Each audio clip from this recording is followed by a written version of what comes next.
뭐냐면 그냥 우리가 이긴다. 계산해 보니까 이런 딜설이잖아요. 따지고 보면요.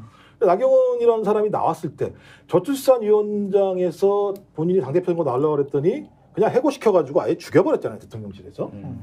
저는 이 경험이 있는 사람이 나온다고 얘기했을 때에는 뭔가 교감이 있었겠죠. 그렇지 않고 나올 수 없다고 생각을 하는 건데 그래서 그렇게 나왔는데 그 다음에 바로 한동훈 출마 얘기가 나오고 바로 그 다음에 원희룡이라는 사람이 출마 선언을 했단 말이에요. 근데 원희룡도 보면 직접 독대했다는 거잖아요. 신뢰가 있다라고 했습니다. 대통령과 독대를 했다. 네. 만나서 얘기를 했다고 하는 것도 대통령실과 나름대로 교감이 됐다라는 얘기 아니겠습니까?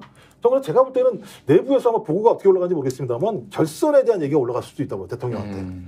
둘이 붙여가지고 결선에 올라가게 되면 당원들 조직 라인을 쳐서 하게 되면 어쩜 이길 수도 있다라고 판단했을 수도 있어요. 그러니까 플랜 B만 있으면 되는 거잖아요. 플랜 A를 최대한으로 하되 플랜 A가 안 될 때는 플랜 B로 넘어가면 되는 거니까 대통령실이 힘이 있는 거 그런 게 힘이 있는 거잖아요. 한동훈은 호를 단신인 거고 나경원도 호를 단신인 거고 원희룡도 호를 단신인 거잖아요. 서로가 가장 자기가 되겠다는 길로 가고 있는 건데 대통령실은 대통령의 권력을 가지고 다양한 플랜들을 짤 수 있기 때문에 여기저기 던져봐서 가게 되면 제가 플랜 A는 결선에서 그냥 없는 거라는 생각이 드는 거죠. 제가 볼 때는 한동훈을 아니, 못 얻게 되면 한동훈하고 딜하면 되는 거죠. 그게 뭐 어렵겠습니까? 그거야?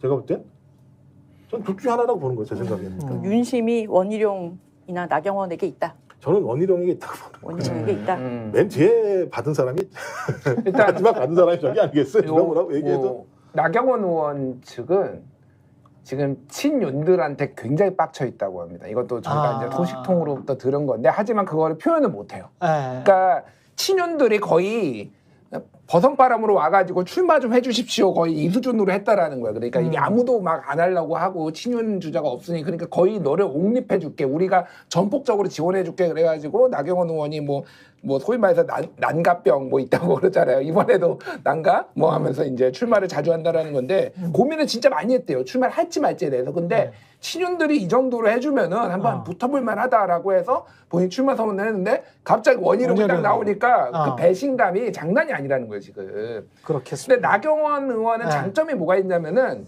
그 당원들의 연세 높으신 남성 당원들이 상당히 좋아해요. 좋아하셔요. 예. 그래서 지난번에 이준석하고 붙었을 때도 당원 투표에서 이겼어요, 이준석. 맞아요. 예. 그런데 여론조사에서 이제 이준석이 좀 큰 표로 앞서가지고 이렇게 된 거란 말이에요. 그래서 개인 득표력이 어느 정도 확보가 된 상황이에요. 그래서 그렇죠. 그러니까 제가 김종욱 박사님의 이제 그 해설에 동의하는 부분은 가급적이면은 어쨌든 더 가까운 충북 같은 원희룡이 올라가면 좋지만은 나경원이라도 한동훈보단 낫다라고 보는 것 같아요. 그러니까 전체적으로 이제 결선투표제를 지금 염두에 두고 윤석열 대통령의 당무에 개입하지 않겠다라고 하면서 여러 명이 나오면 좋겠다 이런 식으로 이제 용산발 나왔잖아요. 그게 사실이라고 봅니다. 그러니까 1차에서 끝내지 않게만 일단 해보자. 그리고 2차에서 한동훈이 올라오는 거를 최대한 막아보자. 이쪽으로 지금 전략을 잡은 게 아닌가. 근데 이제 윤상현 의원하고 나경원 의원은 캐릭터가 너무 겹치는 게 문제예요, 사실은. 수도권에 있는 거고 한쪽은 완전 반윤 거의 포지션으로 한동훈이 가져가고 있고 한쪽은 친윤으로 원희룡이 가지고 가고 있는데 이런 선거는 기본적으로 그러니까 정확한 포지션과 센 발언하는 사람이 유리하거든요. 그러네요. 그럼 윤상현하고 나경원은 사실은 중간이구나. 중간에서 오락가락하고 나온 게 당권 대권 분리론 뭐 대권 불출마 이런 거가 나온단 말이에요. 이런 거는 주목을 못 받아 기본적으로. 요즘 그리고 뭐 불출마한다 이런 거 도움이 안 돼. 내가 보기엔 그거는 잘못된 정부적 판단이고 중요한 거는 어쨌든 이게 되게 단일화 가능성도 있겠다 잘못하면은. 나경원, 원희룡, 윤상현 사이에서 뭐 아니면 첫 번째는 나는 나경원하고 윤상현 사이에서는 지지율이 너무 한다면 단일화 가능성도 있겠다 이렇게 봅니다. 그렇군요. 예. 어떻게 될지 이것도 흥미진진합니다. 예.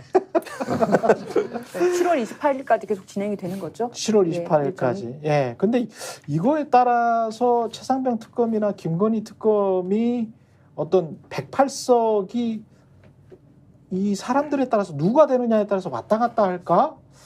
그럴 것 같지는 또 않고요. 왜냐하면 그 사이에 또 그 다음에 어떤 또 변수들이 또 생겨나면 또 정치는 동물이라 이분들도 처음에 스탠스는 뭐 다 달랐지만 그 다음에는 아유 당이 살리면 어쩔 수 없네. 맞아요. 그렇게 될 수도 있기 때문에 뭐. 근데 일단 예. 상황 받은 게 이제 7월 19일 최혜병 작년에 이제 순직한 날인데 이제 그렇죠. 그 이전에 내겠다는 거 아닙니까? 지금 민주당에서는 그럼 제가 볼 때 대단히 큰 덩어리 하나가 떨어지는 거예요. 전당대회 앞에.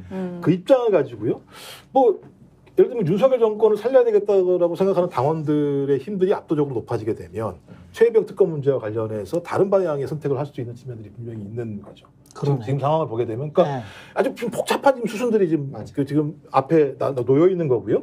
만약에 그때 민주당이 막 밀어붙여가지고 그 통과를 시킨 다음에 당 내부에서는 이 부분을 그러니까 그 당원들에서는 최혜병 순직 사건의 진실을 밝히는 문제가 아니라 윤석열 정부의 명운을 지켜야 된다라고 하는 흐름들의 여론이 강하게 되면 어쩌면 또 다른 흐름들이 또 만들어질 수 있는 측면도 있는 거고 또 만약 그 이전에 최혜병 특검 문제와 관련해서 중대한 증거들이 나오게 됐을 때 그렇죠. 이 또 상황이 바뀔 수 있는 측면이 있기 때문에 야 이게 대통령 마음대로 되기가 어려운 또 몇 가지 덩어리들이 있다라는 생각이 들어서 저희가 쉽게 예측할 수는 없는 상황. 하지만 대통령은 제 생각에도 한을 자기의 저기로 생각하지 않죠. 왜? 한이 되는 순간 태양이 두 개가 뜨는 거예요. 그 순간부터 용납할 수가 없죠. 일정상 7월 19일에 만약에 발의를 하고 국회에서 본회의 통과를 시켜버리잖아요. 그러면 28일 날에 이 전당대회 하기 전에 모여 그 재의결하고 뭐 이렇게 또 할 수 있는 건가요? 근데 민주당의 지금 그 일정상? 타임라인은 네. 7월 19일 이전에 대통령 거부권 행사를 염두에 두고 재표결까지 재표결까지. 7월 19일 이전에 하겠다라는 거예요. 그러면 지휘부가 국민의힘 지휘부가 다 성립되기 전에 한번 이렇게 툭 쳐보는 거네. 황우여가 이제 처리를 해야 되는 거죠. 그러니까 전당대회 국민의힘 일정이 7월 19일 날 당원 투표하고 여론조사를 하고요. 예. 그리고 23일 날 당대표하고 최고위원 선출을 하는데 과반이 없을 경우에 28일 날 결선 투표를 가거든요. 예. 그러니까 19일이 당원 투표와 여론조사하는 날이고 23일에는 마무리되는 게 지금 일정이죠. 하필 또 19일이에요. 그게 또 참 희한하네. 그것도. 그러네. 최혜병 그러면- 순직한 날. 야 이거 저 받기가 쉽지 않겠구나. 그리고 속으로 당 대표 되는 사람들은 그런 생각을 가질 수도 있겠네. 본인이 당 대표 되기 전에 선출되기 전에 이 상황이 최상병 특검과 관련해서는 정리가 돼버렸으면 좋겠다. 재의결이 무산되든 통과되든 그렇게 해서 뭔가 상황이 정리가 되면 본인들한테 특히 이제 특검이 통과가 돼버리면 본인들한테 훨씬 더 낫지 않나 이런 생각도 할 수도 있을 것도 같습니다. 어떻게 될지 근데 뭐 모르겠네. 일이 되면 제가- 저희가 문제는 커지는 거죠. 네. 아니, 궁금한 게 조수진 변호사님한테 네. 이게 뭐 국회는 일사부재의 원칙이 있어서 원래 한번 폐기된 법안은 다시 못 하잖아요. 예. 그럼 최상병 특검법 같은 경우에 만약에 거부권 행사하고 재의결 통과 못하면은 이거 민주당이 다시 발의 못 하나요? 아니 이거는 다른 내용으로 다른 하시지 내용으로 않습니까? 더 추가하면 돼요. 덧붙여서. 추가하면 돼요. 그러니까 내용을. 추가하면 되는 거죠. 그런 거죠. 그러니까 그럼 다른 법안이니까요. 예, 그냥 아는데 한번 물어봤어요. 그렇게 그래서 이게 계속 되는 왜 건가요? 그러냐면은 네. 7월 19일 날 아니 그러니까 28일 날 당대표가 새로 뽑히더라도 네. 안도한 소문 쉴 수 있는 게 아니라 민주당이 또 할 거고 민주당은 맞아요. 지금 돈을 그러네. 품었기 때문에 그러네. 또 이거는 어쨌든 해야 되는 거야 그러니까. 그렇죠. 김건희 올라오죠. 한동훈 올라오죠. 다 올라오겠죠. 이제 계속 계속 이제 올라오고 최상병 계속 올라오는 특검법은 거예요. 네. 계속 반복될 겁니다. 8표의 이탈표 나올 때까지 그러지 않겠습니까? 그렇겠네요. 마치 그 이재명 당대표 구속영장 실질심사 받을 때까지 계속 친다. 뭐 그것과 거의 비슷할. 스픽스는 말하는 언론입니다. 대세는 유튜브, 그중에서 스픽스. 좋아요, 댓글, 구독, 알림 설정.